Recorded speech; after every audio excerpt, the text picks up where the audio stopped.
ಯಾಕೆ ಹೊಂಟೇನೆ ಅಂತೀರಿ ಬೆಳಗಾವದೊಳಗ ನಾನು ನೀವು ಸೇರಿ ಹೋಗಿ ನೋಡಿ. ಮಕ್ಕಳ ಶೈಕ್ಷಣಿಕ ತೊಂದರೆಯಿಂದ ಉಂಟಾಗುವ ತೊಂದರೆಗಳು. ಮಕ್ಕಳು ಇವತ್ತು ಮೊಬೈಲ್ಗೆ ಅಡಿಕ್ಟ್ ಆಗ್ತಾ ಇದ್ದಾರೆ. ಮೊಬೈಲ್ ಬಿಡ್ತಾರ ಅಂತ ಹೇಳಿದ್ರೆ ನಾನು ನೋಡ್ತಾ ಇರ್ತೀನಿ. ಗುಡ್ ಮಾರ್ನಿಂಗ್ ಅಂಡ್ ದಿನಕಾ ಶುಭಾರಂಭ. ನಾವೆಲ್ಲ ಹೊಂಟೀವಿ ಅಂತ ನಿಮ್ಮನ್ನು ಕರ್ಕೊಂಡು ಹೋಗ್ತೀನಿ. ನಾವು ಹೊಂಟಿದ್ವಿ ಇವತ್ತು ಬೆಳಗಾವ್. ಯಾಕೆ ಹೊಂಟೇನೆ ಅಂತೀರಿ ಬೆಳಗಾವದೊಳಗ ಇವತ್ತು ಒಂದು ಕನ್ನಡ ಭವನದೊಳಗ ಪೇರೆಂಟಿಂಗ್ ಸೆಮಿನಾರ್ ಅದ ರೀ. ಸೊ ನಾನು ನೀವು ಸೇರಿ ಹೋಗಿ ನೋಡೋಣ.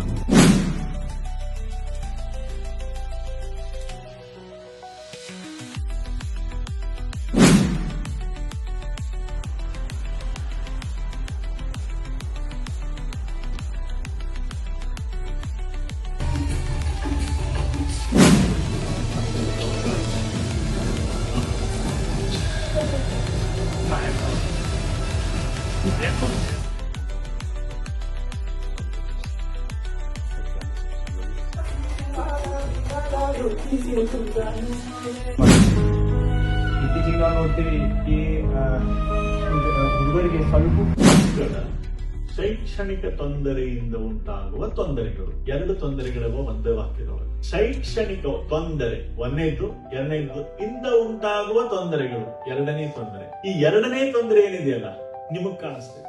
ನಿಮಗ್ ಕಾಣಿಸೋದು ಎರಡನೇ ತೊಂದರೆ. ಏನದು ಸರ? ನೋಟ್ಬುಕ್ ನೋಡ್ಬೇಕು, ಬರೇ 2 ಮಾರ್ಕ್ ಇರ್ತಾವ. ದೊಡ್ಡದಿಲ್ಲ. ಒಂದೇ, ಎರಡನೇದು ಹಸುವಾಗೈತೆ ಅಂತೇಳಿ ತನ್ನ ಎದೆಯಾರಿಂದ ಕುಡಿಸ್ತಾ ಇರ್ತಾರೆ. ಅಷ್ಟೊತ್ತಿಗೆ ಏನಂತಾರೆ ಜಿಜಾ ಮಾಡ್ತಾರೆ ಹೊರಗಡೆ. ಇವತ್ತು ಮೊಬೈಲ್ಗೆ ಅಡಿಕ್ಟ್ ಆಗ್ತಾ ಇದ್ದಾರೆ. ಮೊಬೈಲ್ ಬಿಡ್ತಾರ ಅಂತ ಹೇಳಿದ್ರೆ ನಾನು ನೋಡ್ತಾ ಇರ್ತೀನಿ. ಮೊಬೈಲ್ ಬಿಡಂಗಿಲ್ಲ. ನಮ್ಮ ಲೈಫ್ ನೊಳಗೆ ಮೊಬೈಲ್ ಇದ್ರೆ mobile is part of our. But ಅದನ್ನ ಸರಿಯಾಗಿ ಉಪಯೋಗಿಸಬೇಕು. ಮತ್ತು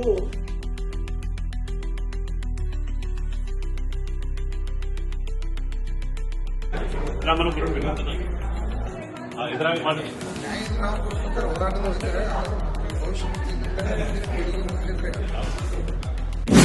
ಆದಷ್ಟು ತೀವ್ರವಾಗಿ ಕಾರ್ತರಾಗಲಿಕ್ಕೆ ಪ್ರಯತ್ನ ಮಾಡಬೇಕು. ಪಾರಮಾರ್ಥಕ ಶಿವದ ಸಾಧನ ಸತ್ಸಂಗತಿ. ಸಾಧು ಸಂಗತಿಯಿಂದ ಎದ್ದು ಜನರು ಪಾರಾಗಿರುವುದು. ಸಾಧು ಸಂಗತಿಯಿಂದ ಮೋಕ್ಷ. ಇವತ್ತು ಪ್ರೊಡಕ್ಟಿವಿಟಿ ಡೇ ಅಂತಲೂ ಹೇಳ್ಬೋದು. ಬೆಳಗಾವ ಕೌನ್ಸಿಲಿಂಗ್, ಭಜನೆ ಮತ್ತಿನ್ನೊಂದು. ಯಾರಿಗಾರ ನೆನಪಿದ್ರೆ ನಿನ್ನೆ ಮೊನ್ನೆ ಒಂದ್ 2-3 ದಿವಸದಿಂದ ನಾವು ಮಾತು ಹೇಳಿದ್ದೆ. ಬೀದಿ ನಾಯಿಗಳಿಗೆ ರೇಡಿಯಂ ಬೆಲ್ಟ್ ಕಟ್ಟೋದ್ರಿಂದ ಅವುಗಳನ್ನ ನಾವು ರಕ್ಷಣೆ ಮಾಡಬಹುದು ಅಂತ.